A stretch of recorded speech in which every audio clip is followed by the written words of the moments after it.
এখন বান্দরবনের বিখ্যাত মুন্ডি খাবার খেতে আসছে। এখানে অনেকগুলো মুন্ডি পাওয়া যায়।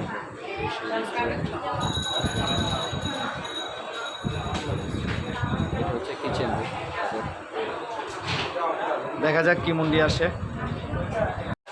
এটা হচ্ছে একটা ক্রাঞ্চি। কি ক্রাঞ্চি সেটা তো আমি নিজেও জানি না।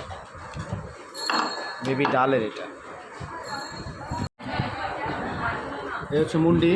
তোমরা দেখো মুন্ডি দেখা যায় না। ঠিক আছে, এই হচ্ছে মুন্ডি। এটা কি? এটা হচ্ছে পেঁয়াজ। আর হচ্ছে নুডলস। এই নুডলস নাকি আতপ চালের নুডলস, এটা নাকি 2 দিন ভিজায় রাখে। আর এটা হচ্ছে চিকেন স্পেশাল। একটু লাইট, একটু আচ্ছা ঠিক ঠিক। আর এটা কি? এটা চিকেন বয়েল চাটনি, চিকেন চিকেন সিদ্ধ চাটনি যেটা বলে। লেমনটা অ্যাড করতে হবে, একটু একটু মাখাইতে হবে সব। এটা হচ্ছে তাদের মুন্ডি। এটা হচ্ছে স্পেশাল মুন্ডি। মুন্ডির মধ্যে যা যা থাকে, চিকেন ফ্রাই, চিকেন সিদ্ধ, তারপর বয়েল ডিম, এই যে বয়েল ডিম,